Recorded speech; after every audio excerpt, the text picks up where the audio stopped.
Black British Dynasties in Music, a family affair. In conversation with TSB and Maestro.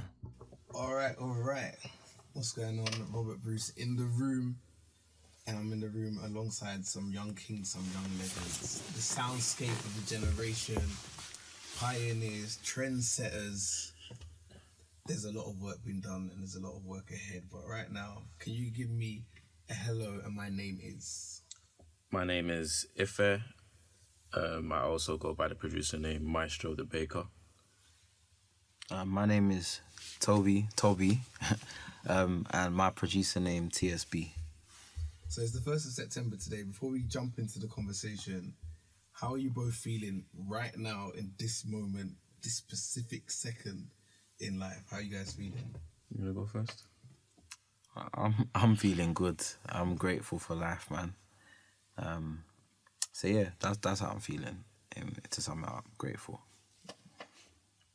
I'm also feeling very good and very proud that I can do this with my little brother. Like I didn't see this when we were young boys. So I'm very proud of this moment. How many years has it been in the game for you? Ooh, quick maths. Professionally, I'd say 11 years. 11 years. But I started when I was many years before that. And so for you, how many years? 6 years, since 2016. Wow, yeah. Yeah, I graduated 2015. So yeah, 2016. 16, okay. Yeah. What are some of the songs, before we jump into the career timeline, what are some of the songs that people might know you from, or some songs people might know that you've been involved in? I did a song called What Now for Rihanna.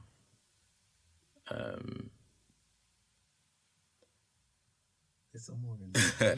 I did a song called Fortune Teller for J Hus. And I done a song called Wild Things with my brother. For Mira May, yeah. Mira May. What's that Kreps and Conan song that you did? The Other Side. Yeah. With Kreps and Conan.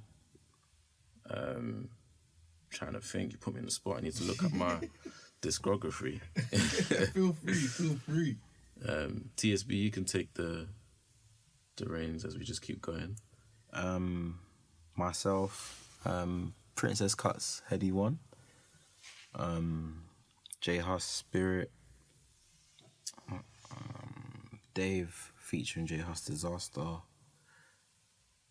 New one this year actually that I really like. Nux, Hide and Seek. It's quite a few to be fair. Most Stack and Stormzy, Shine Girl. My own single, Jagged Edge, feature Millions and Unknown T. And I guess the one that I'm proud of the most right now is probably the most recent release, which is Benson, formerly known as Buju. That one's titled Bad Man Wicked. Yeah. So there's a lot of work in the room. I'm trying. That's it. Could you give me like a short timeline of your careers, and then we're gonna dive in and see when Toby saw this or what happened when this happened between the both of you. So if you go first, Maestro. A short timeline, do you mean so like from beginning? From beginning, yeah. How did you get to where you are right now? Oh wow. Okay, so a short timeline. It could be long. It doesn't have to be short. Don't skip anything. All right. There was always a piano in the house. Okay. Mom was a singer in the choir, and she also played violin. And she tried and force my dad to learn piano to do the hymns on a Sunday morning at church. So seeing my dad on keys was kind of like, oh, I kind of want to be beside him. And Dad always used to play the rhythms in the car. For real. Whether it was like R&B music of the 90s or classical FM or jazz FM. Like we really got cultured on like 3 very important genres, I would say, that kind of sculpt my mindset for music. And then moving forward from that, I was just learning keys at church, playing in the choir and stuff like that. Then I eventually got like a knack for wanting to invent my own things and like experiment further and wider than what I could hear. So I met someone who is still my best friend today, a producer called ADP. We met when we were 16 years old Where? at college. And he introduced me to a program called Reason and Sony Acid Pro. And that's for the first time, that's when I realized you can actually make beats and write songs and record yourself and all this kind of stuff. So at this point, you've learnt to play the piano? At this point, I'm pretty fluent in piano keys and that kind of stuff. So yeah, then that's where the production journey started. Okay. And then me and ADP went to university together to do a music degree. Planned? Or happened? It just kind of happened. I was supposed to go to a different uni to do accounting. Yeah, because our mum, is an accountant. She's an accountant, so I kind of wanted to go that side, but I remember ADP looking at me like, bro, like, you have more to give her. You're made for this. I was like, okay, cool. So we both applied for like different universities, but we just ended up going to that same one. Nice. And then the production journey just continued from there. We graduated. Making music during uni? Yeah, like our course, the appeal for our course was that you had 12 hours studio time, Monday to Sunday. Oh, wow. That was the appeal. That's the reason why we actually went. And then, yeah, I can wholeheartedly say, and I know ADP will agree with me, that I think the main thing we took from university was the relationships that we made. I don't know if we weren't taught how to produce. It was just about being in the studio all the time and building on our skill set, and having good people around us. Yeah. Because we challenged each other a lot. And yeah, we built like a community from there. An amazing songwriter called LPW went to our university as well, so that we were like a clique, the three of us. What did you used to call yourselves? We used to call ourselves the Baker Boys. Damn. The Baker Boys. Yeah. Okay. Like a little. Is that where the Baker came from? Yeah, yeah. I So, never forgot about that. so it was a crazy period, learning a lot. Very young man at the time as well. I think 20 years old, 21 years old. Let me hold you there. What's the age difference? 3 years between us. 3 years between you two. Yeah. So you almost grew up together. It's not wide enough where your experiences are mad different. No, I wouldn't say that, no. Yeah. So do you have any of the same, like that timeline, does that blend into you in terms of seeing your dad play keys, seeing your mum? Yeah, a lot of the early stuff, I guess it's the same story pretty much.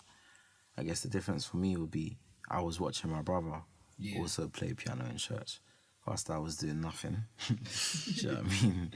I was just getting into trouble, to be honest. Like, I remember year four, I was about 10. Can I be 10 in year 4? I don't even know. A bit young, yeah. Maybe 9. 9, yeah, like 9, 10. Anyway, that age. And I remember my mum enrolled me in like a music school on the weekends. I don't know, maybe I just didn't enjoy doing anything extracurricular in general, do you know what I mean? I just probably didn't enjoy it. But I remember I got signed up to this music school, and I wanted to play drums, innit? And they wouldn't let me. So I was like, oh, this is long. So then I ended up enrolling to the flute class. Oh, wow. Yeah, so random. You did bare instruments, right? Yo, I did bare instruments, but didn't learn one. Got you. So I played the flute for like a year, and it just kept breaking, man. Like, flutes are so expensive. The metal, whatever it is, that thing breaks, it's a pain to repair. And I think my mum was just like, you know what, we've tried, it's not working, innit? And I was just like, yeah, we have tried, it's not working. We tried piano as well, it just didn't work. And then secondary school, initially, like first, me and my brother didn't go to the same school. Just about to ask. So yeah, you didn't go to the same secondary school at first. Yeah, at first we didn't, and then we moved. Yeah, we were living in... Because we were living in Stockwell. We were still in London at the Yeah, time. living in Stockwell at the time. Your first house was in London. Yeah. South, Yeah. We were in Stockwell. Yeah, Southwest Brixton, first house. Then Brixton to Stockwell, which is basically down the road. So yeah, we went to different secondary schools to start with, and I was just troublesome, really and truly. So yeah, we kind of left the area, and then but we kept the house. Yeah. We kept the house, but we moved, innit? So we're now in the same school. We're 3 school years apart. So when my brother's in year 11, I'm in year 8. Cool, yeah, that makes sense. But we're living in a very different setting. Yeah, what's the difference in environment? Yeah, it was just like... We're in Surrey now, deep Surrey as well. I went from the hood, just the ends, like the cage place, you know? Yeah. You know when you say the cage, man? The cage, man. And then there's no more cage, it's grass now. Just grass. Yeah, green grass. You can see the farm. Like, so it was very different. So yeah, I was just doing whatever I was doing in school. And then I kind of like remember not liking music growing up. And then I hit this place where I just kind of fell in love with music. I couldn't really explain it. Maybe I was in like year 9 or something. And I was just like, yo, I really like music. Growing up, from like secondary school times, I did a paper round. So every morning I was waking up at 6 in the morning, delivering newspapers. So that was like the time where I fell in love with music because I had an MP3 player.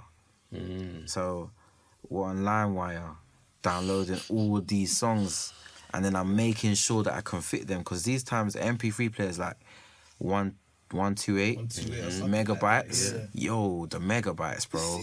Or like 256 megabytes. And we're squeezing songs into this play, like we're squeezing it in. So obviously this is Channel U days, grime, whatever. So I'm loving everything I'm hearing now. But at the same time, I'm seeing my brother like from primary school, my brother was better than the teachers at piano. Oh wow. Yeah, like seriously, like in assembly he would play instead of them. Real? Yeah, like he would be the one playing, like, which is mad, innit? So obviously I'm just watching all of this, but I'm not really interested. And then I remember there was one year where I got excluded. Yeah, excluded. Excluded is when it's not permanent, right? Cool, excluded. And when I came back, they enrolled me on like this DJ course. So I learned how to DJ when I was in school on vinyl. Yeah, which is crazy. So I did that, and then I was just like, oh yeah, like music, sick, whatever. And then from like year 10 and year 11, I didn't pick music as a GCSE, but I enjoyed music. And I kind of just knew that I had this gift. It wasn't nurtured or anything, but there was something about me that just understood music. So I remember in music lessons, there was that program, EJ. Do you remember that? Hip-hop EJ. Hip-hop EJ. So we That's just where it drag and started. drop loops and stuff. Drag and drop loops. And I would just be listening to the music everyone else making, like, oh, your beats are dead, man. Like, oh, yeah, this beat I made is hard. These times I didn't do anything. I just dragged loads of loops in. But yeah, then from there, obviously my brother's playing keys and whatnot, and he's sick. So naturally, I'm kind of just wanting to do what my brother's doing. So I remember I started teaching myself, but I was learning on YouTube. So I never actually was taught how to play. I taught myself. Was you taught how to play? Like, did you have the reading music tradition? Oh yeah, You had that? I did that till like grade 2, and I also we have a cousin that's also in music, producer called Ayo. His older brother was like choir master. Yeah, youth pastor, led the choir as well, but And on he's keys, different, man. unmatched. So Is he? I learned a lot just watching him. Okay. So I feel like I had like a natural. Yeah, you had Uncle B as Uncle well. B Like taught he me. had good teachers and he had grades for a bit, Yeah. whereas I didn't. I had him, I guess, to watch, and then YouTube, and YouTube saved me. Like, I'll be honest. I remember like the first ever song I learned how to play was Alicia Keys' Diary, and that's not even a simple song to play. It's actually quite complex. So when I was able to teach myself that just off YouTube, I was just like, yo. Then I remember I would learn how to play chords and stuff. So yeah, that journey, went to college eventually. So I'm getting older now. I've gone to college. So the summer before college, I met a friend called Chiron. So this is where the TSB comes from. Okay. So TSB at the time stood for Toby Shyboy. So I got a friend called Sharon. We used to make beats together. We met over summer holidays. So one day he's like, oh, let's call ourselves the Shy Boys. So I just took Shy Boy and put it at the end of Toby, which is how the Toby Shy Boy came into play. So initially I would do like the music and he would do the drums. That's kind of how the drummer. Yeah, that's kind of how the duo worked. So we did that. I went college. In college, I just became super fascinated with music. So when I should have been playing football and doing other things, I found myself doing music. Went to uni, didn't study music. They wouldn't let me study music because I had no prior knowledge or graded or anything. But I always knew if they just put me in a room and auditioned me, I'd be good enough. But that's not how it went. So went uni, I studied business management and entrepreneurship. Got my degree. I got a 2-1, which is good as well, thank God. I remember the summer before I left uni, I said to my mum, I'm doing music, you know, like when I finish. The look she gave me, I remember her telling me. was nuts. So had you done anything professionally at this point yet? Wait, The Rihanna song was out at this point. what, how old were you? This is when you're about to go uni? No, when I was in uni. In uni. Oh, the Rihanna song would have been out. All right, so let's go back to when you started professionally. Where was you and what was that like seeing your brother move to profession? How did you even get into music professionally? So let's do that. Okay, so graduating from uni, Yeah. 2011, I think. Yeah, because the same year you graduated, this is the year that I started. Right, yeah. Got you. So we never met in college or uni because of the age gap. Age gap. Yeah. Got you. Okay, so you graduated. Living at home now. Mum's looking at me like, What's good? okay. So I'm like, right, I might have to put music on the back burner for a piece. So I start started teaching music to young kids, autistic kids, just like anyone that I could help for a bit of money. Then I got an opportunity to go to Germany for a writing camp. It was my first ever writing camp. How did this opportunity come about? It came through one of the lecturers at my uni. And he was like, you should probably go. You never know what could happen. It's an opportunity. It costs this much. I was like, Mom, Dad. They're like, you got to pay for yourself. Parents helped me with the flight. I had to cover everything else, which I'm grateful for. Got there and I met this producer called Will Sims. Like, he lives in London now, but I think he's from somewhere in Europe. He's sick. He's a bit older, but he's sick. And another producer called Coda, and at the time he had done a record with Alicia Keys and Jay-Z. What, Empire State? He helped on that record, yeah. So I was like, I'm in like good company here. Like, Yeah, so you've gone from teaching to brushing shoulders with some people. And like, I'm not actually working with them, but they're in the room. They're coming to hear me make beats, and I can walk into their room and ask them questions at any point. I remember I was in a session at the camp, and one of them came in and like just gave me like a half an hour lesson on like session etiquette, on how to treat my drums, how to just little things that I would have never learnt in other spaces. And they were like, your music is very sick, but you clearly have room for like going crazy. They're like, that don't play it safe, don't give people what they want. It was just like, experiment, go crazy.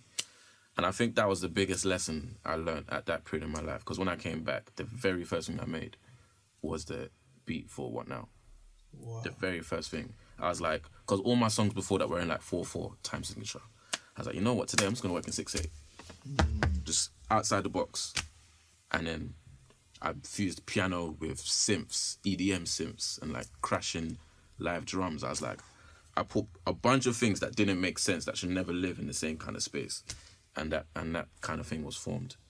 And I guess that's where Mom and Dad saw, right, Okay. Rihanna. Yeah. So then I'm like, okay, our son's actually good at this production thing that no one from an African background really understands what music production is. Yeah. So, But how nuts is it? Because it's almost like when you hear the story from your mum's perspective, in terms of, you said she played the violin when she was in the choir, and then she's making your dad do music, it's almost like a calling on your lives to be in music. That's But then exactly what they it probably was, didn't even know the calling, but they brought the calling. Word. That makes sense. Word. Me and my mum laugh about that all the time. Like, even now, my mum's like, out of everyone in the house, you're the one that was never the one that was supposed to do music. Like she's still baffed till today. She just doesn't get it because we tried and tried and failed and failed. So when it actually did work, it was just like, wow. Yeah. You never really know what God has called you for, innit? Yeah. 100%. Do you think all the best musicians come from church? In some way. Yes and no, because I'm sure there's obviously amazing musicians that haven't come from church, but essentially music is a gift from God anyway, innit? So Yeah. based on that, I would say yeah, like, and just the way they're taught, the way they play, like, I've never ever learnt in church, right? But when I play, some people be like, "Oh, do you play in church?" And I've never once played in church before. That tells me that based on where I come from, there's a feeling and there's something that, do you know what I mean? There's a way in which whenever I'm playing, there's a presence that comes with it or something that comes with it, which I guess is the godly feel, and do you know what I mean? And like I said, it's definitely a gift from above, innit? From God. So, like, yeah, you can't discredit what church has done in music. I agree there. But I think it's just a gift from God. Like, I've been on tours around the world, like playing live shows, and I've met people that don't know God yet, but you know what they got is God given. Yeah, they just, Like, yeah, exactly. So I just think God just plants that everywhere in the world, and that's His thing for us. Yeah, I hear you. Okay, so the first beat you make, you're how many years out of uni? I'm about 6 months out of uni. 6 months out of uni, so you're 6 months into uni. Yeah. From when you made the beat, how long did it take to get to Rihanna? So I made that. God, It's about a year. Because I remember I did my first year in Hertfordshire. And I remember you sent me the beat. I think I made the beat in January. You know. Yeah. January 20. 2012. I think I made it in January 2012, and then the song was out November the 2nd. Because I remember at the end of my first year in Hearts, when you first sent me the beat, because you didn't send me the beat when you first made it. So I remember receiving the beat in maybe like May. And then I was like, yo, this is sick. And then I remember I transferred, because I used to go Hertfordshire. So I've transferred to DMU now. Party boy. I mean, and then I remember in my room, my brother calls me and he's like, because these times I was doing remixes. Do you remember? I used to enter bare remix competitions. Okay, yeah. So to try and get funding. From when that beat's made, talk to me about what's happening in your musical. Cool. So I'm just like finding my feet. It's even mad. Like, my first set of speakers, yeah, one of my old friends from uni bought them for me and was like, pay me back when you got the money. My first KRKs, them white rockets, the 5s. I got them. They were like £250 at the time, yo. So he bought them for me. So like everyone kind of knew me as the youth that was like trying to make beats and that. What I didn't know at the time is in Hearts, SOS went to my uni, Mikey and Moses, but I never knew that. And they were there at your time, or they? Yeah, they were older. They were just in an older year, but I didn't know this. So, anyways, I got my own little community of like people trying this thing, and do my thing, trying to enter remix competitions and blah blah blah. So obviously at this time, like obviously my big brother, and then I've got ADP, who's also like a big brother. So I've known ADP since I was 13. Do you know what I mean? So when I'm sending music to my brother, I'm sending it to ADP as well, because I want everyone's feedback. I'm trying to get better. So one day I'm in uni anyway, I'm in DMU now, and I'm in my first year, I remember, and obviously the academic year had just started, September, October. I remember I get a phone call from my brother and he's like, don't tell anyone. He's like, don't tell anyone. I defo told someone. 'Cause it was too much, man. He's like, I got a song on Rihanna's album. And I'm just gassed. I thought that I made it, bro. Well, I did. Do you know what I mean? I was like, what? This is mad, bro. Like, yeah, Rihanna, gassed. Then obviously the song comes out, and I'm like, yo, like, because he sent me that beat. Do you get what I mean? So now I'm hearing it. I'm like, yo, this is crazy. So obviously from that point, and that wasn't his first song, but that was like his first proper cut. That was like that was the first professional. I think I'd had like Had bits and songs bops. with like we done little things. Yeah. Do you know what I mean? But that was the first proper. Yeah. So How did it get to her? Do we even have time, bro? We got to touch on it. Okay, as brief as I can. Yeah. I'm not gonna name names because there's a time and place for that. But I was friends with people at the time that were kind of in circles with Rihanna's A&Rs at the time. And I think there was a camp in London at Metropolis, maybe that summer or something like that. And I had sent them my beat prior to that, just because we were mates at the time.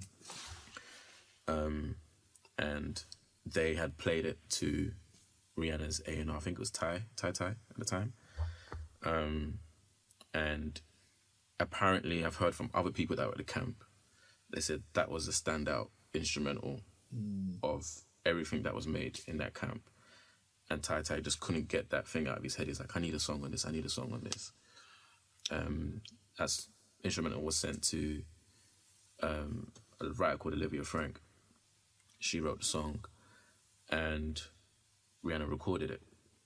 The people that sent the song decided not to say that I was the person that created it. So there was a lot of politics and heartbreak when the song did eventually come out. I think I was young and naive as well at the time in terms of trusting people. And You was what, 21? I was 21 at the time, so I just didn't know any better. And I think I had like really poor advice around me at the time. Like I didn't really have anyone above me. Like my brother and my cousin, they kind of have me and my friends to be like, yo, don't go there. Like Simba, Mufasa talking to Simba, that kind of thing. So we didn't kind of have that. I think the only person we knew was H Money. Moses, his older brother from SOS. But he was in LA these times working with Chris Brown and everything. So he was the only person that I could like, I only spoke to him on Twitter DMs. We weren't close enough to like get on the phone. I was like, bro, this is happening to me. And he was like, bro, that happened to me too. He's like, there's not much you can do about it. Just pray to God that you can find a good lawyer that's going to take you on a, what they call it, pro bono kind of situation. So without getting too deep into it, I got shagged on that record for 2 years. I eventually got my credit and they eventually started paying me royalties after that 2 years. But the bulk... So you missed that. I missed the big belly of payments, but for me the most important thing was that the world knew that I did. So did it give you a chance to people to know this came from you? Like, did it open more doors? Eventually. Eventually? Before that, no, but once my name was on it, and the thing is, people in the industry that knew me at that point knew that they knew that was my sound. Ain't nobody else that can make that beat. Yeah. It's as simple as that. And that's not even like an egotistical way. That's just sound. Your sound, yeah. So I think I was very fortunate in that regard. But I think when the credit came, that's when I was like, okay, I can start moving into certain spaces because you have that attachment to you. And then eventually the Grammy came, and that was like, wow, we're in a higher space now. Yeah. First song, you know. First song, first beat, from teaching to Germany to... It's mad. Yeah, it's crazy. We thank God. So this sets you both... I guess this sort of sets you both off because you're inspired and you're in the room now. So what happens moving forward? Yeah. So yeah, I'm just gassed in it. Yeah. I'm just like, yeah, cool. So obviously, I'm just trying to do my thing. I remember like Who would be the first whilst I was in uni? Youngin. So I reached out to Youngin on Twitter. I was just like, yo, bro, I got a beat for you. And he just responded. Sent him the beat. His whole EP was already finished. Then he was like, nah, he's got to put this on there. The song was called Insomnia. Jeez. So I had a Youngin tune. Then I was working with like Lioness. Had a song with Lioness. And Youngin, like, shout out Youngin, man. Like, he's a real good person, innit? He's a good guy, man. And like, he would travel to like, obviously, where my mum was living at the time in Surrey. Like, he was coming to link me in my mum's shed, bro. That's where we was making music, do you know what I'm saying? So, like, him just even taking that gamble on me, I guess, kind of just gave me the confidence. Then going throughout uni now, things are just falling into place. So whilst I'm in uni, I got a lot of mutual friends with Stormzy, we're all the same age. So one of my boys is like, yo, you know, you should work with this Stormzy guy. I send them a beat. That beat ends up becoming the title track of his first EP, Dreamer's Disease. So I've been working with Stormzy, this is 2014 now. Then I remember, obviously I'm sending beats to my brother, and my brother's telling me they're all crap. Yeah. Why do you guys do this? Because Jake said the same thing. The boy said they'll record songs and he'll be like, Yeah, this is dead, this is I wanted is it more protective? I wanted better for him. I was like, we've set a standard now. I did the same thing with Ayo. Yeah, I think as well though, I think the because of obviously the situation that was just mentioned, yeah, I think the pain that came with that situation and me not being good, it's like, why are you actually making music, bro? Like, you know, I'm not on a roll. You got to keep it a buck. Like, I was not good, bro. Like, and my brother was exceptional and doors were still being closed in front of him. So imagine having all of this gift, this talent, and things still ain't working for you. And then I'm going to now, with my big mouth, go to my mum and say, I want to do music. Bro, do you know what I mean? It was a tough concept. It's not going to make sense. It's like, what the heck? Like, our first son has just done this, amazing as it is, and not been given the credit. You want to go down that same journey without the ability. Are you thinking? Yeah. So I'm just grinding. Then I remember I made this beat, Sneakball jumped on it. So in uni, I'm now like getting songs with a few people in that space, but to be honest, nothing remotely to scream about. And truth be told, there couldn't have been anything to scream about because all the guys ahead of me were doing everything. So I'm just learning at this point. Then I remember, I'll never forget, summer before my final... No, it's not summer before my final year of uni. The summer before I go into my... to essentially what would have been my third year, but was my second year in DMU. Yeah. So I'm going into second year, and I remember summer holidays, and my brother had a session with Scorcher. Oh my days. Yeah. This was in Blue Box, innit? Blue Box, Acton. Yeah, so obviously I was like, yeah, I'm coming. My brother was like, yeah, come. So we've gone now, and I've made this beat from before, innit?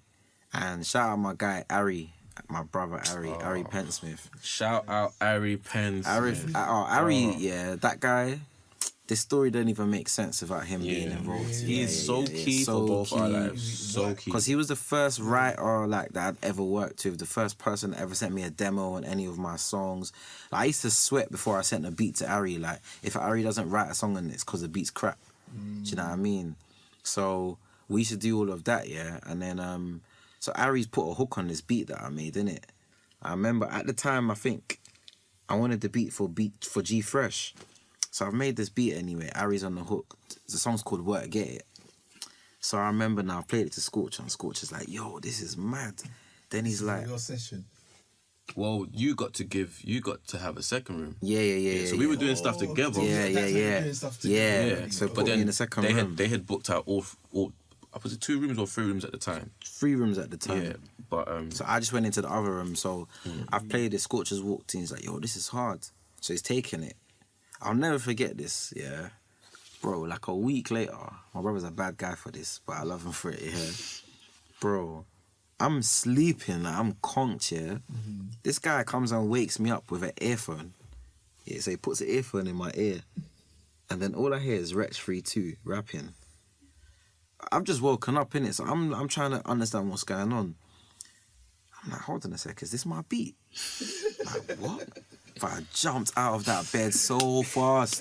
If you the way I felt, I'm telling you, the way I could have screamed that house down. Yeah. The neighbours would have been so vexed. I wish that was on camera. Cause that joy I felt, was undescribable. I'm like, what? Like what? Wretch. I'm listening to the whole song.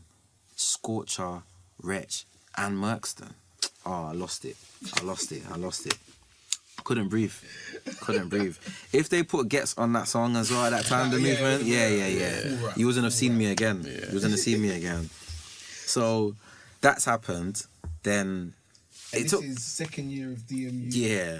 You're 3 years out at this point. Well, he's going into his third year out.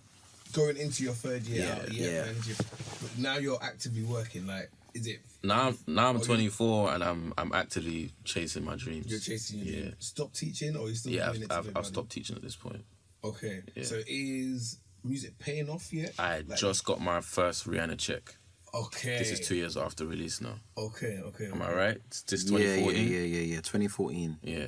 Cool. Yeah, 2014. Cool.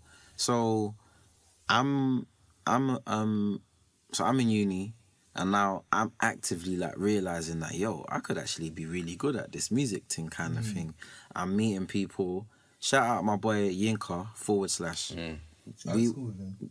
Oh, Yeah, man. we went uni together. Yeah. I watched him learn how to play the guitar. See? Crazy. So, bro, Yinka. And shout out one of my friends as well, Jade Busola. She went to our uni as well. She introduced me to Yinka. Funny story, I actually ran off to DMU from Hertfordshire because Ari went to DMU and I thought he was going to stay. Yeah. The year I left, he dropped out. Because I was like, I'm going to have my own community of guys to make music with. Yeah, right. That did not happen. So, obviously... Does Jade work in music now? Yeah, she works at Atlantic. Yes, and she manages Nonso Amadi, Producer London. So... Yes, it's crazy even that. So I remember like in our final year, me and / were making beats in the library and that. You know what I mean? When we should be revising and studying and stuff. So she's introduced me to him. That's how I've met Ari as well. So all of that stuff has basically happens now.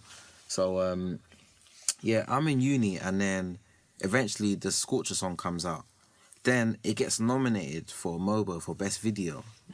So that I was like, that's sick. So in my final year now, I'm MOBO nominated, but it's not really me because it's the video. But I was claiming that anyway. You know you're claiming claiming that. You got to. I remember like girls in uni and that was going around saying that, that guy, he won a MOBO. It's like, bro, the funny times, man. So, and you know what's sick as well for me is like, in uni, like, I will definitely say that me and my friendship group were very, very responsible, even probably more responsible than people would ever know for where UK music is today in terms of our people. Because that whole Afro swing movement was born whilst we were students in uni. Yes. So I did my own raves and I did my own events in uni. So did a lot of my friends. So we were curating the lineups. We were picking the artists that were going to come and perform. So this is when you heard the first J Huss song, Kojo Funds, or this person, Tion Wayne. So we're booking them. Yeah. But we're also in uni at the same time. So we're also making the music. Making the music, seeing what people are reacting to. And... Do you know what I mean? So I remember I've used my brother and ADP's relationship to get through to Krypton Conan to book them for a uni rave. We had a rave, YOLO Monday. Yeah. So I was like to the man, listen, I got the plug, like, man, I can get you Krypton Conan, do you know what I mean? Managed to get Krypton Conan. Now you're seeing songs like Into, Western, like all of this stuff early. It's all happening whilst we're still students. I'm still making this music, but I'm now actually actively seeing people that I'm now working with or whatever doing crazy things. In my final year, I'll never forget, ADP produced Freak of the Week. I was so proud of him. Like that's like my other big brother, and a song that is shutting down the dances in uni.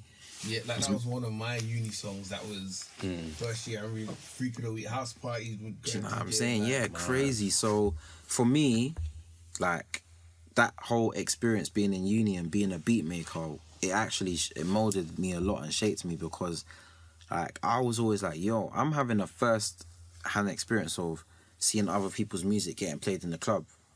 So subconsciously I always told myself I'm not working hard enough if my music's not being played in the club. So that's maybe where I got that mentality from, but that's where that was. So yeah, that was that. Then eventually finished uni, and I was just like, yeah, I'm not studying this again. Like I'm not getting a job. All my friends, all my peers were like applying for these great jobs as well, whatever. Everyone's like, what are you gonna do? I was just like, yeah, I'm gonna make music. Nice. Graduated now. I think the first thing you did was come to the studio. Yeah. Came here. So between the two of you, can you name some of the tracks you had out at that point when you both finished uni? I had the Rihanna record out. Yeah. I had a record with Scorcher called Blindside, innit? Yo. I think. Yeah, Blindside, that was out. I had Work Get It with Scorcher, Wretch and Merkston. Dreamer's Disease with Stormzy. Yeah. I had like a F64 for Youngin as well. Yeah, I remember that. That was cool. And I had an A64 where I was playing keys for Caliber. Yo. Yeah. Yo, that was like years ago. And are your brand names established then? Like your TSB, your Maestro the Baker, or... At this point, it was still more Toby Shyboy. And then one of my boys, yeah, because literally, it's so mad. This is when Lloyds and TSB first split. You have to remember. Do you remember them? Like, it was that time, innit? Yeah. Because I used to bank with Lloyds TSB in uni. And then I actually remember one day my boy was like, "Aye, TSB." And I was like, what are you saying? He Preacher, that's his name. And then he was like, nah, I'm calling you, like TSB, like the bank. Bro, I went as far as to go and change my bank. I'm telling you. I moved my bank from Lloyds to TSB. And I ran with it. I was like, this is clean. Broke off the Toby Shyboy because it was just like a bait uni name and this and that. I was like, broke that off. I was like, yeah, man, from now on, TSB is just clean. Okay. You and ADP are still working at this time. Are you still collaborating, or have you gone? Oh, we went our separate ways before the Rihanna record came out. Oh, okay. But we was till this day, friends, like he's one of my best friends. At this point now, I think we're reaching on 2015. Yeah. Or even in 2014, he was working here. Okay. Yeah, so Mish was doing a lot of the Krypton Conan stuff. That's how I got to work with Krypton Conan. What was it? The Long Way Home? Yeah, that EP. Was it the one before that? No, Kings. Young Kings. That's the one. Young Kings. That's the one I was on, yeah. Okay. And then now you're both finished. You're working together more. So What, me and T? Yeah. So when I finished uni, right, I got a job. So I was working at Gatwick Airport. Yeah. I used to wake up at 2 o'clock in the morning, start work at 4. Bro, I'm waking up to go to work. My brethren are still awake in the group chat. Like, it was one of them ones. It was mad. Yeah. So I remember my mum, shout out my mum, she bought me a Peugeot 206. It was older than me. I remember. But I did the job. The green one. The green one. Yeah. Yo. So you went from Surrey to Gatwick? No, well, Surrey's... Where we lived in Surrey... Is that 2 stops was on like the train from 2 Gatwick? stops from Gatwick on the train. Because Gatwick is Sussex. Oh, Gatwick's the one Yeah. south. Okay, yeah. So we're not even far. Yeah, So so my mum bought me a car, yeah. Like, bro, when I mean the old school whips, yeah, I had to preheat the car before I hopped in the shower so that I could demist. So I could demist this car. Like, otherwise, I'm getting to work late and the car is gonna be iced Shout up. out, Mum. Thank you, Mum. Do you know what I mean? She went in for me. So I'm working at Gatwick Airport now, and I'm just like, I'll be honest, I was miserable at this point. Like, I was really miserable. I just graduated. I had a company, a speaker hire company called Full Sound Hire. So me and my boy Kuda, sick DJ. So we used to go around. I used to have the speakers. He would DJ, and we'll just do events and stuff. So that's how we used to get paid. But truth be told, we wasn't making near enough money to live. And it's 2 of us. We're splitting that money as well. So around this period of time, obviously I'm still making beats, doing my thing. My brother's in the studio. So obviously now I've got the job. I'll never forget. I fasted to get the job, 3-day fast. I just knew I was going to get the job. Got the job, thank you God. Then I remember when I went for my my interview, my final interview, I remember telling the guy, like, I don't plan on being here for long. Like, I want to make music, innit? And he laughed. And I was like, I'm being serious. And then he was just like, oh, well, you've got the job. He was like, usually we wouldn't give people the job when they say something like that. But I just kept it real, innit? So I got the job. And I remember I was just always good with technology. Our dad is a computer technician. So I've grown up with computers, innit? So my dad would always show us all of that kind of stuff. So obviously now I'm working in Dixon's. So I'm selling laptops, portable speakers, all of these kind of things. And obviously I just like these gadgets. So I would now use this time to listen to music or listen to my own beats. Now, when I got this job is when that Justin Bieber album came out. Purpose. Is that the name of the album? Wait, before... We had Where Are You Now and all them bangers of Skrillex and Diplo and that. That might be Purpose. Yeah, that is the album. Yeah. So that album came out, and this is when everyone started realising you could do drops in music, innit? With all the beat drops and the vocal chops and this and that. So that album basically took me through that job. So I remember, like, there'll be days where I'm not working, right?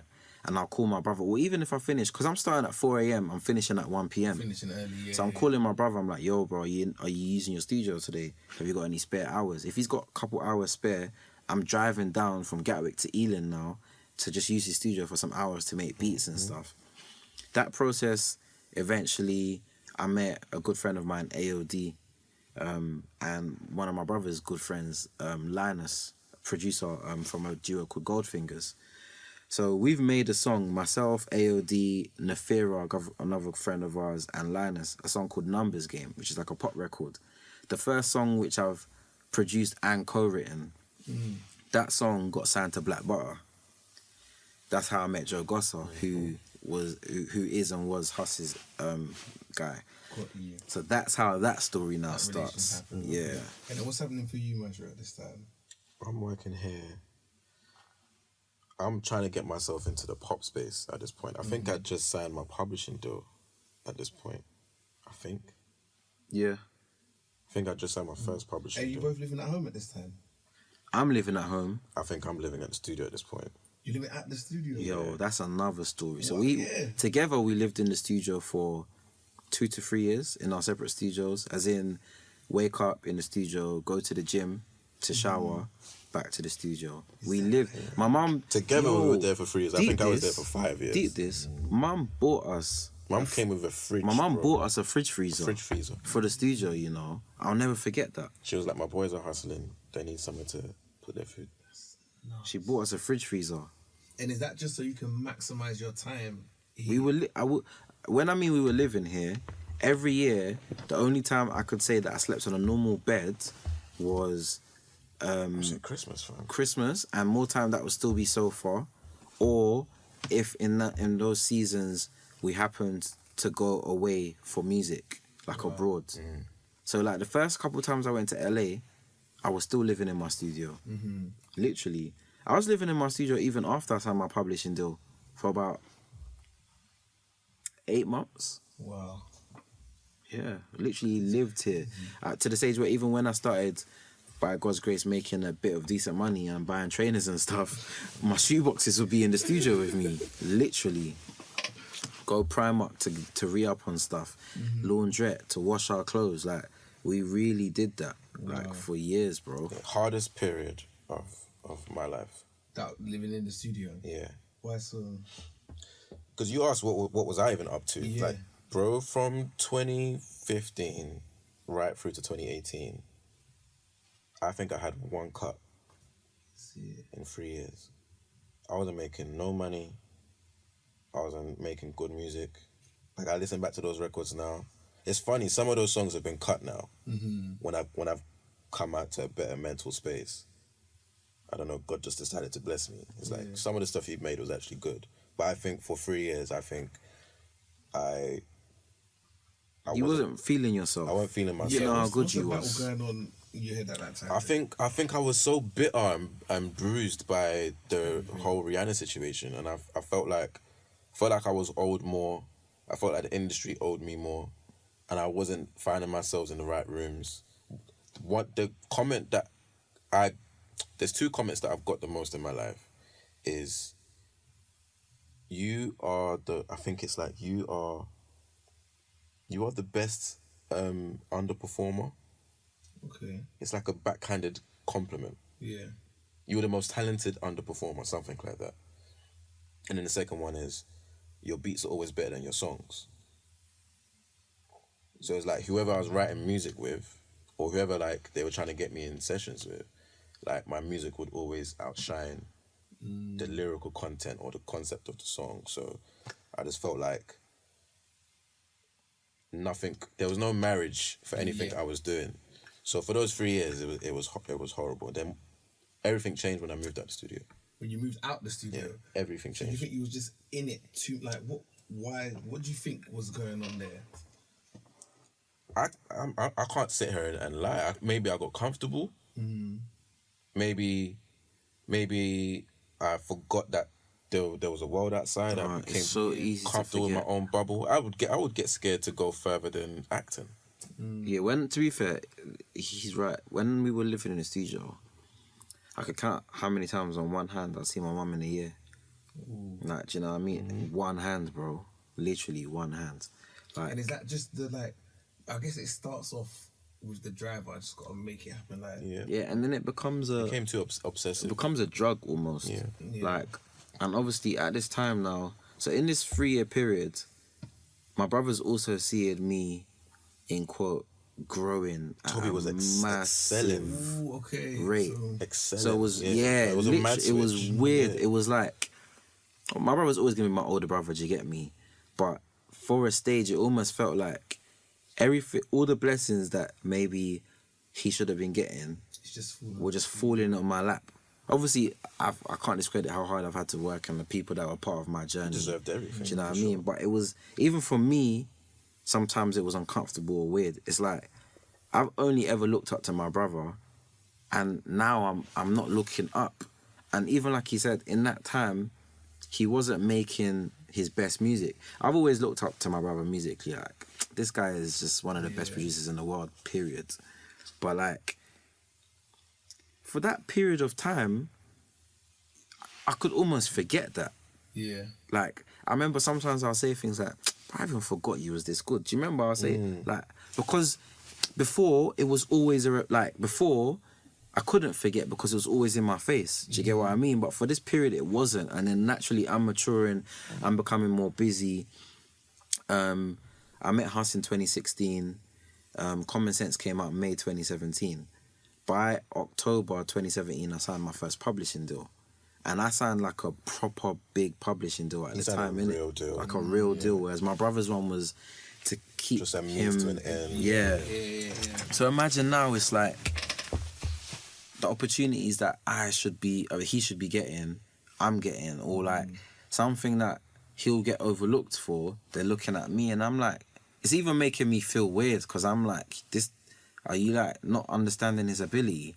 But because of that whole situation, some people at the time didn't even really want to touch him as well, like, which is obviously wrong and whatever, but it's just how the world works at times, innit? And like he said, you can grow scorned by these things.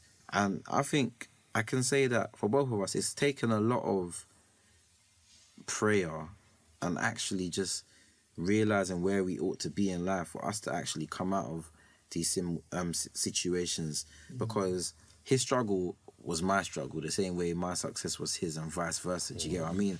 And one thing I've realized about our relationship as brothers in music is the tables have always turned, but now, what, you've been making music for how many years? He said If you 11 professional. cool, and I've been making music for 6 years professionally. So let's call it 11 years, right? This is the first time in 11 years, as in 2022, that we're both on the up.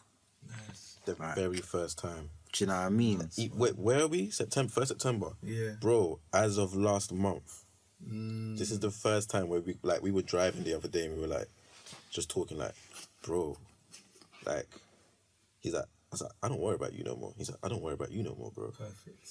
Yeah, the first time where I can just be like, yeah, like, my mum would be like, oh, have you spoken to your brother? No, but he's But fine. he's good, but- Yeah, do you know what I mean? Like, he's yeah. fine, innit? Or like, oh yeah, he's not in the country, and then he's gone to this country. This guy was just country hopping. Everyone's like, have you spoken to your brother? I was just like, nah, but he's fine, innit? But it's crazy, like, now, like, people always used to refer to me as Maestro's younger brother. I had no name. Like, now, people don't even know that we're brothers. Yeah. Like, that is a strong statement. It's a shock to them now. Like, I'm like, yeah, my brother Maestro. Oh my God, I knew you guys looked alike, or I knew there was something.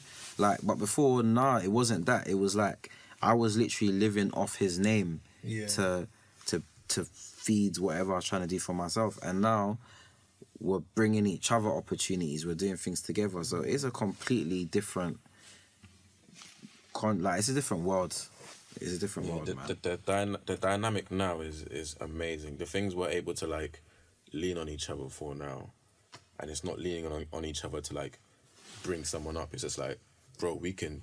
Yeah, let's just put this together. Let's just do this together, and it just makes so much sense. So we collaborate when we can. Obviously, like, we're individuals, so we're both super busy, innit? And I guess we also have our preferences on what we're interested in and whatnot. But I think what helps us or what aids us is the fact that we're both strong across the board. Yeah. So no matter the direction of the music, we're both strong. So whether we need to collaborate on something in the pop space or it doesn't matter what it is we can deliver. Do you know what I mean? So it's amazing, man. I think it's so good that you've both got to enjoy the fruits of your labour. That I remember when I was having the conversation with J5 ODG and crowds. J5 was like their older brother. CP's the one that actually got them into the music, but obviously he's probably not the one that's the outside the most in terms of people knowing. But he's like, if it wasn't for him, none of J5, none of NSG would have happened, sort of thing. And even when we look at our parents, if it wasn't for them and all the stuff that they did. So unfortunately, sometimes when you go before, you take the bullets. And then we sort of, but it's good that it's managed to come back full circle. So we've got to 2016, 2017. Is that after the 3-year period, or that's still during it? That's still during. 2018 is when I left the studio. 2018 is when you left the studio. Yeah. You've had Common Sense. So Common Sense was 2017. So from 2017, I kind of just was like up. Yeah. It just. And speak on Io a little bit because now it's a bit. Yeah. So obviously, cousin Io probably started making music the year before me, but like from as early as I can remember, me and Io have always been close in it. So eventually, like, we'll just make beats together sometimes. Like, I always say this, I don't mind saying it on air, but like, Io's so sick. Like, so cool. I always say he's a better. Like, if people was like to try and compare me and Io, I always be like, Io's better because he's so good. He's just so good. So when people are like, oh, you're good, I'm like, yeah, I probably am, but this guy's great. Like, he's so good. So like, I just used to learn so much from him, and probably vice versa too. Do you get me? Iron sharpens iron. Do you know what I mean? So we've been able to grow together. We went uni at the same time, same age. We're a month apart. Like, his birthday's Feb and March. So we're experiencing things together. I signed my publishing a year before him. So everything's kind of been like almost at the same time. So like, even like down to Spirit, he was in the room with me when I made it. Do you get what I mean? So like, we would bring each other in on things. I brought him in with that, and then Lowski Forrest Gump, he would come and bring me in, kind of thing. So we would just always work together as well as away from each other. But I guess you could see that the proof's in the pudding. You could see the records we've done together, and like, we don't miss. Nah. That's a little Trunks and Goten. That's a fusion, man. We don't miss. So yeah, like. So Io moved down from Manchester. He was living with my mum, and then he would also come down to the studio. Like, we all grinded together, man. We all went through it. Io also lived in the studio. Like, we all did it. We haven't stopped hustling. It's just the hustle got a different picture now. Do you know what I mean? But it's still the same thing. So yeah, 2017, Common Sense came out. 2018, and then from 2018, it's crazy. Since 2018, I've had a minimum of 12 songs come out every year. So it was like, that was the start, the Huss thing. And then I remember like guys like Mo Stack or Dave, they're coming to the studio to check Huss. Huss is in the studio with me. If he's not in with J5, he's in with me. So that's now how I'm meeting these guys. Then that's how the Dave relationships get built. Mist, Mo Stack. And because Huss is Huss, you can work with Huss and have so many other people become exposed to you. So just off the back of one song, Spirit, that literally changed my life. And down to the fact that, like, if you listen to the lyrics of that song, bro, like, even when we never had a penny, we always had spirit. Like, that is testament to exactly what it was. We had no money, but we always believed. I always had the faith. People are, oh, did you know you was going to make it or whatever? I always say, yeah, because I had faith in God. I just didn't know what it would look like. I just always knew that I would get there. Never knew what it would look like, but I always knew that I would get there. And I'm still on that journey, but I would say, like, during that season, I was obviously still learning, but that's when things was being cemented. What's funny now is 2018, my brothers left the studio, but I'm still living in the studio, right? Okay. I eventually ended up quitting music. In 2018? 2019 now. 2019? After Yeah. everything that had come out? After everything that had happened. So wait, hold that. Let's talk about leaving the studio. What was that process for you?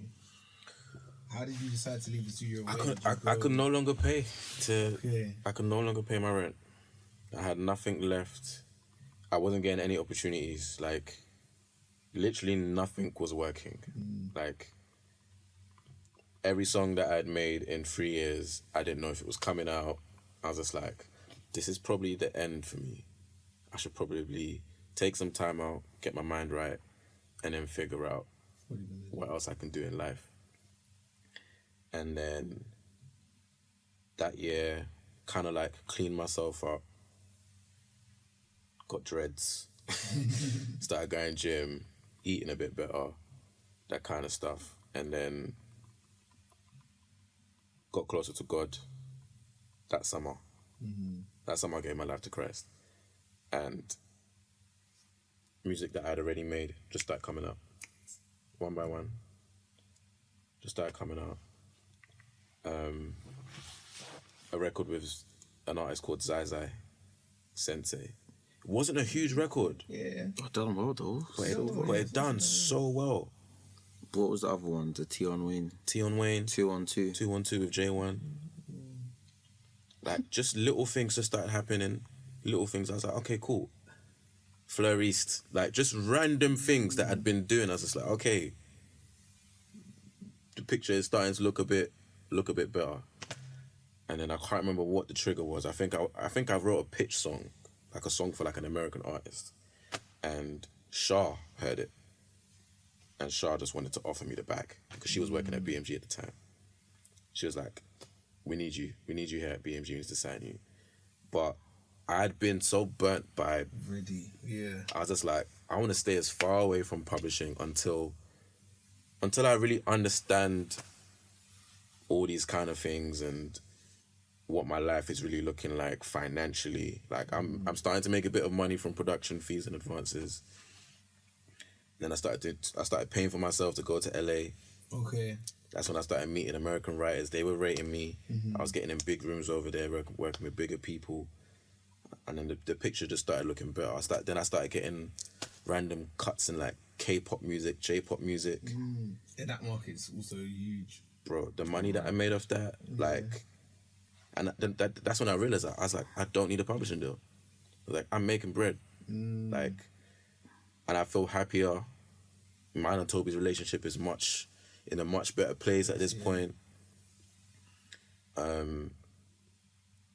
So yeah, that's kind of like the terms of events. What happens after you left the studio? After studio. It's kind of mad, Takes us actually. to 2019. Yeah. Yeah, It's kind of mad, actually, because when you deep it, we lived together, obviously, at home up until you went to college at 18. Uni, yeah. Uni, yeah. So when you went uni, we didn't live with each other up until the studio. Up until the studio, Because okay. we would have missed each other. So Do you you're know what I almost mean? not completely different people, but you're different people by the time you start living together in the studio. studio. Yeah, very, very, very different people. Yeah. Like, the things we like. Yeah, it was interesting because there was days where like his friends would come over and my friends would come over, and you could just see we are different people. Yeah. That was a very big learning experience. So cool, all of that's happened, but it was sick, man. Having my brother, like we were next door to each other, studios. That was lit. So all of that's going on. So 2019, you're back in a better place, and now you want to stop music. Yeah, so I was enjoying my life, and then heartbreak hit. Oh, Yeah. so it's heartbreak. Yeah, and I was just like, I was wrapped up, boy.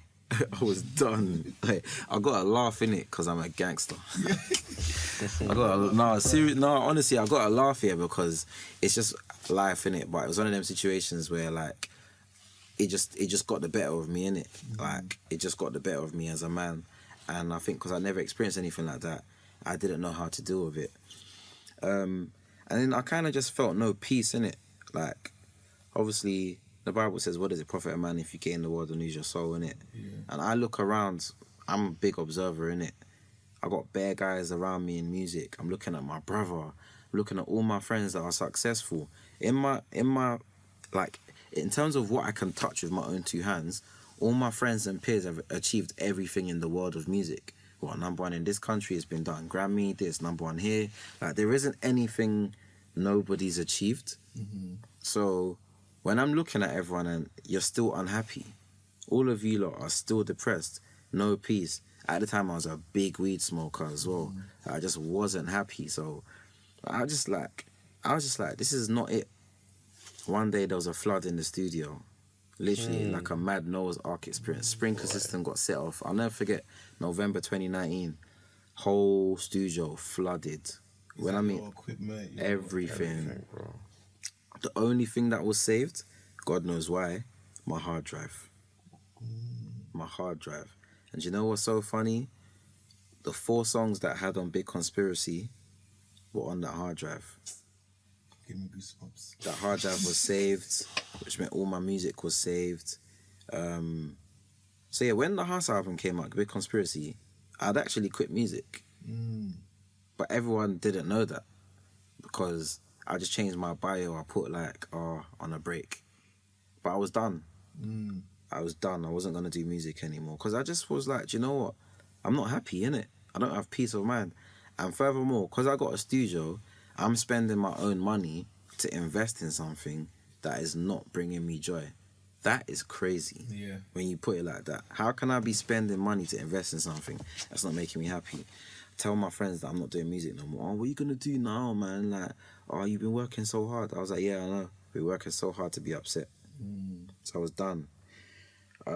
That's when I gave my life to Christ, like properly, which is a journey in itself. Do you get what I mean? In that journey, God literally told me, I want you to go back to music. It's just that when you go back, you're going to be different. You're going to do things for a different purpose.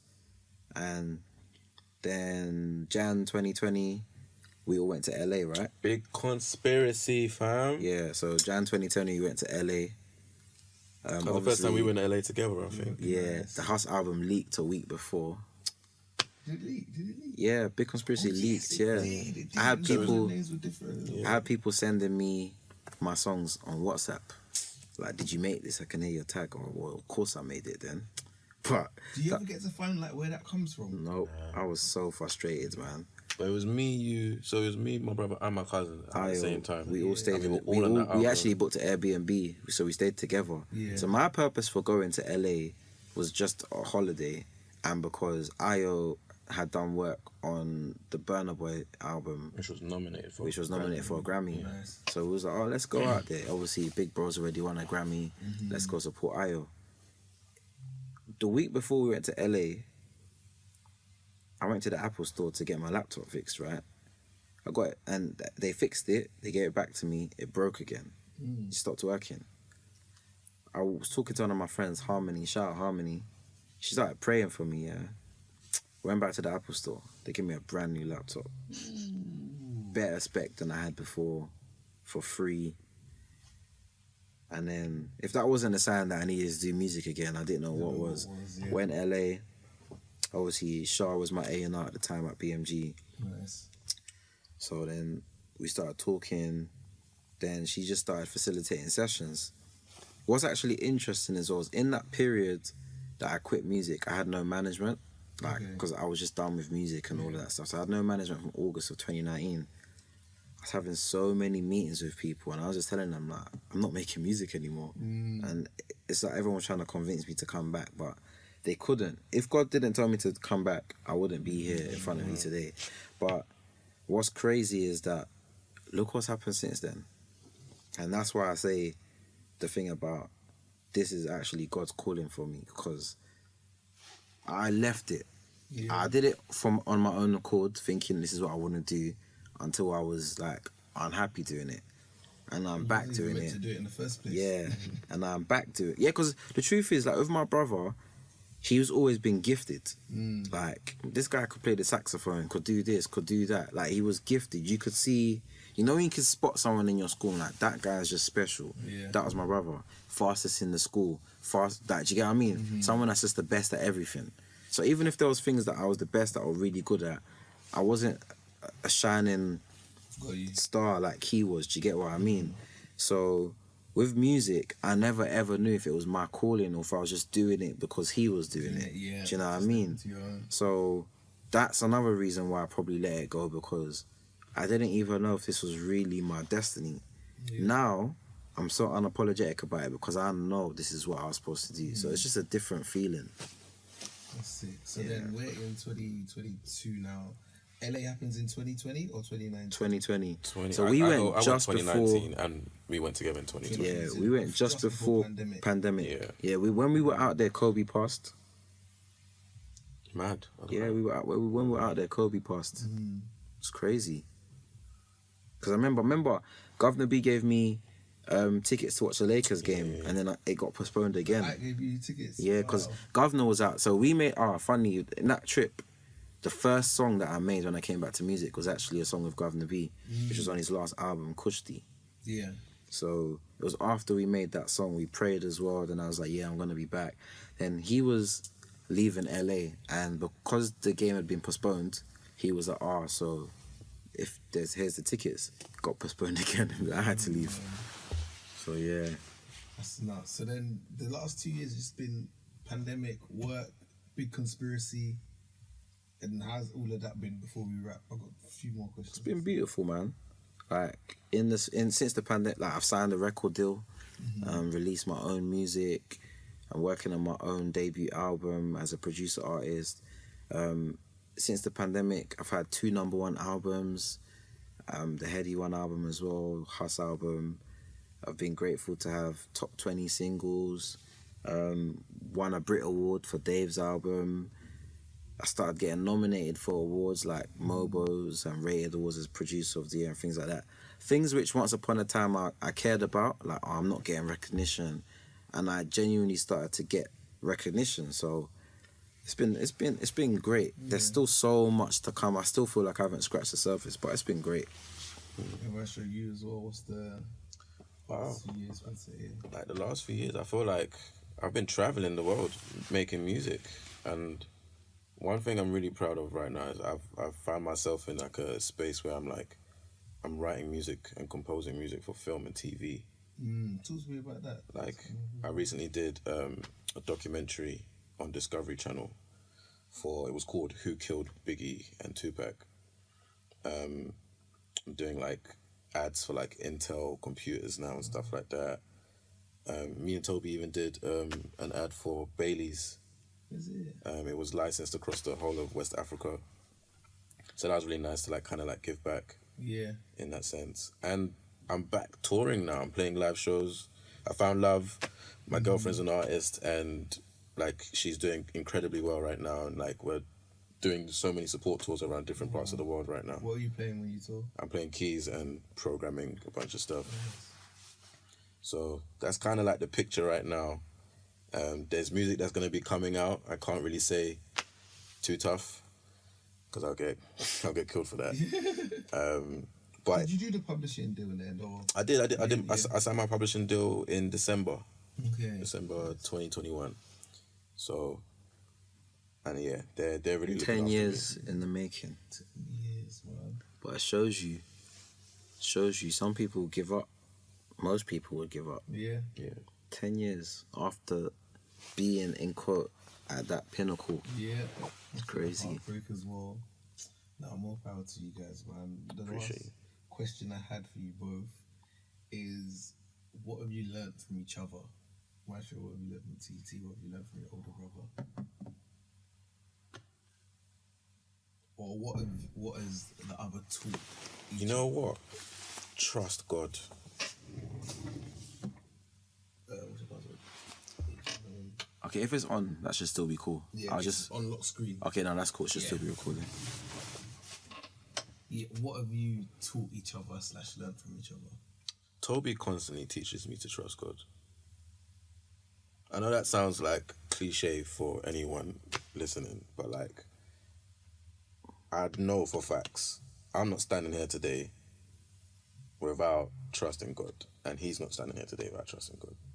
There's no way. There's other little things that you have to do on your own, but that's the main thing. Like, if I'm ever wavering in my faith, Toby will be there to remind me. If he's ever wavering, I'll be there to remind him. Like, see, whatever you're struggling with there, just, it's a prayer.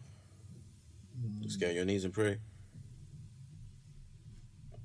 That'll be the main thing for me. That's deep. It's true. To be humble. To be humble. That's the biggest lesson I learned from my brother. Because I wouldn't have been humble if I was 21 and I had to realize. Oh no, yeah. To be humble, like, and to talk less. To talk less, man.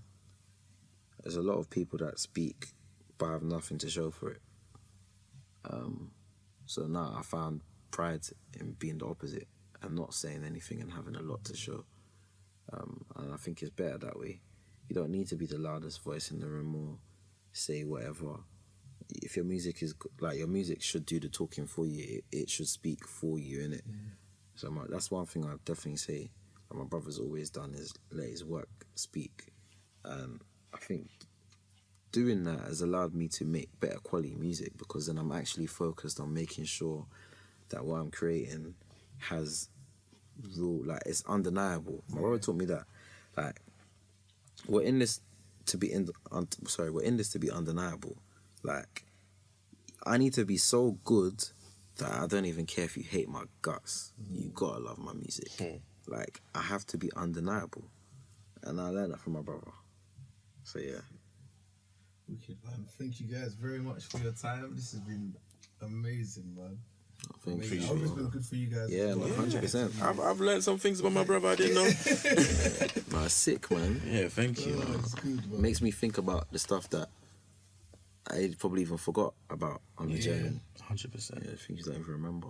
I think it's always important to reminisce. That's why whenever I do interviews, I like them being like this, because we've done one. I've been in radio for 5 years. We've done one. Like, you got to capture as much as this and give people their flowers as well. So, congratulations, man. I'm glad. Thank you, I'm man. glad at where you've landed in 2022, man. I really appreciate that, man. Amazing. Yeah, for your faith journeys as well. That's sick. That's so important. In this industry, you get There's so one thing our mother always told us is Just God first, no matter what. God first no matter what. But this industry that you're going into, you cannot move without God.